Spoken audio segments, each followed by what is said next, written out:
قائد اعظم محمد علی جناح کی زندگی کے آخری 10 سالوں میں ان کی سیاسی مصروفیات اور ذمہ داریوں میں بے پناہ اضافہ ہو گیا تھا۔ صوبہ سرحد کے ریفرینڈم میں کامیابی پر قائد نے وہاں کے عوام سے اظہار تشکر کے لیے بذات خود دورہ کا وعدہ کیا تھا۔ اپریل 1948 میں سرحد کا دورہ کیا تو اس کے بعد حالت غیر ہو گئی اور صحت تیزی سے گرنے لگی۔ چند روز بستر پر لیٹنے کے بعد پھر سرگرم ہو گئے۔ معالجین کے مشورے بلکہ مسلسل اصرار پر وہ بمشکل کراچی چھوڑ کر کوئٹہ جانے پر تیار ہوئے، جو صحت افزا مقام تھا۔ جون 1948 میں قائد اعظم اپنی بہن فاطمہ جناح کے ہمراہ کوئٹہ چلے گئے۔ طویل عرصے کے بعد انہیں کچھ آرام ملا، مگر وہ یہاں بھی کچھ اہم فائلیں دیکھتے، احکام جاری کرتے۔ اگرچہ بھرپور زندگی نہ تھی مگر مختلف سرگرمیوں میں حصہ لیتے۔ وہاں شہریوں کی مختلف تقاریب میں جاتے، پارسی فرقے کی جانب سے دیے جانے والے استقبالیہ میں شریک ہوتے اور خطاب کرتے۔ سٹاف کالج کی تقریب میں خطاب کیا، میونسپل کوئٹہ کے استقبالیہ میں شریک ہو کر خطاب کیا۔ قائد اعظم اسٹیٹ بینک پاکستان کی افتتاحی تقریب میں شرکت کی دعوت قبول کر چکے تھے۔ اس میں شرکت کے لیے کراچی آئے اور 1 جولائی 1948 کو افتتاح کے موقع پر خطاب کیا۔ کراچی میں چند روز قیام کے بعد واپس کوئٹہ تشریف لے گئے۔ معالجین نے اب ہر قسم کی سرگرمی پر مکمل پابندی عائد کر دی اور مکمل آرام کا مشورہ دیا، یہاں تک کہ ملاقاتوں پر بھی پابندی لگا دی۔ اسی دوران میرے لائق علی وزیر اعظم حیدرآباد دکن اپنی جان کی بازی لگا کر پاکستان آئے اور کوئٹہ میں قائد اعظم سے ملاقات کے لیے پہنچے، مگر قائد شدید علالت کے سبب ان سے ملاقات نہ کر سکے۔ معالجین کی ہدایت پر قائد نے کوئٹہ سے زیارت، جو ٹھنڈی جگہ اور پرفضا مقام ہے، اس پر منتقل ہونے کا فیصلہ کر لیا۔ زیارت میں قائد اعظم کا قیام پریزیڈنسی میں تھا۔ یہ ایک خوبصورت 2 منزلہ عمارت ہے جو وسیع و عریض، کشادہ، سبزہ زار پھلوں اور پھولوں اور گھنے درختوں سے گھری ہوئی ہے۔ قائد اس ماحول میں بہت خوش ہوئے۔ قائد اعظم کی علالت میں شدت آ گئی تو کرنل الہی بخش کو لاہور سے بلا لیا گیا۔ کرنل الہی بخش زیارت پہنچے، 24 جولائی کو تفصیلی معائنہ کیا۔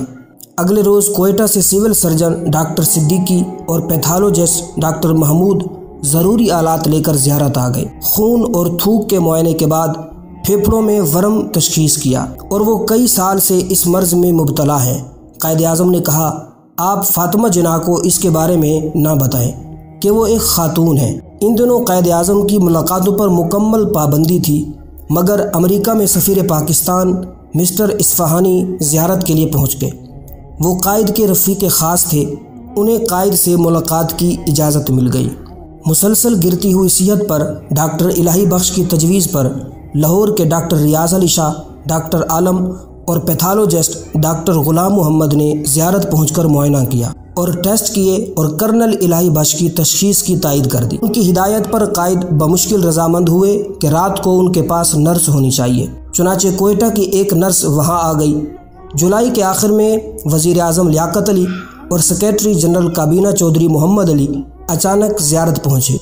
قائد نے لیاقت علی سے ملاقات کی، پھر چودھری محمد علی سے ملے، چنانچہ معالجین کے مشورے سے انہیں 13 اگست کو کوئٹہ منتقل کیا گیا۔ اس دوران انہوں نے عید الفطر جو 27 اگست کو آئی، قوم کو پیغام جاری کیا جو آخری ثابت ہوا۔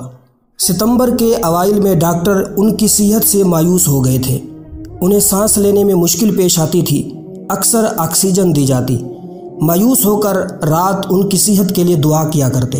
معالجین کے نزدیک اب ان کا یہاں قیام مضر تھا، جس پر کراچی لے جانے کا فیصلہ ہوا۔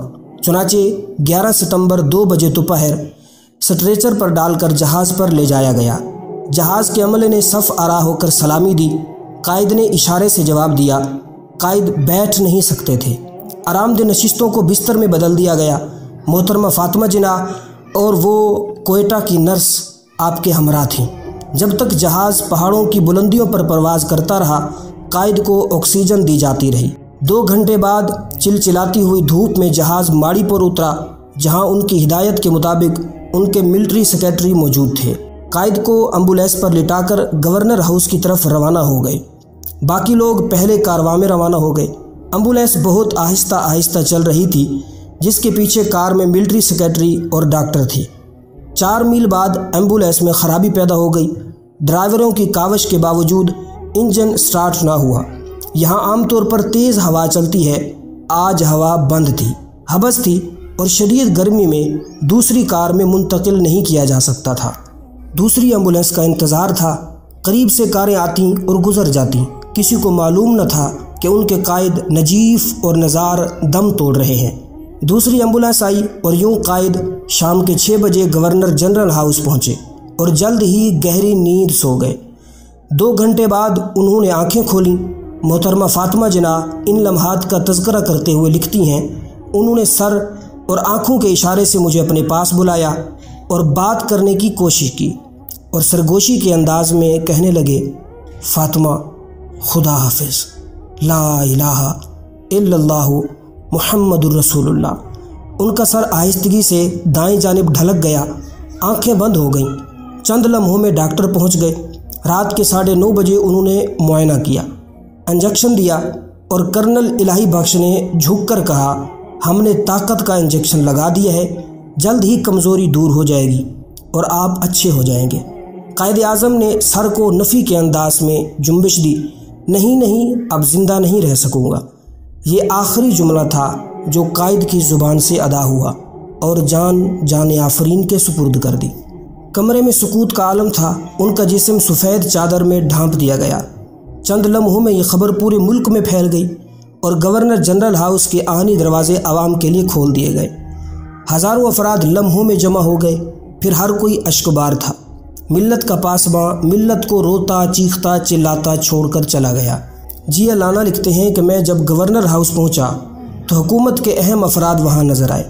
قائد کے جسم پر سفید چادر لپٹی ہوئی تھی جس نے سب کچھ عیاں کر دیا۔ میری قوت گویائی سلب ہو گئی اور آنکھوں سے آنسوؤں کی جھڑی لگ گئی۔ نماز عصر کے بعد اگلے روز مولانا شبیر احمد عثمانی نے نماز جنازہ پڑھائی اور پھر سپرد خاک کر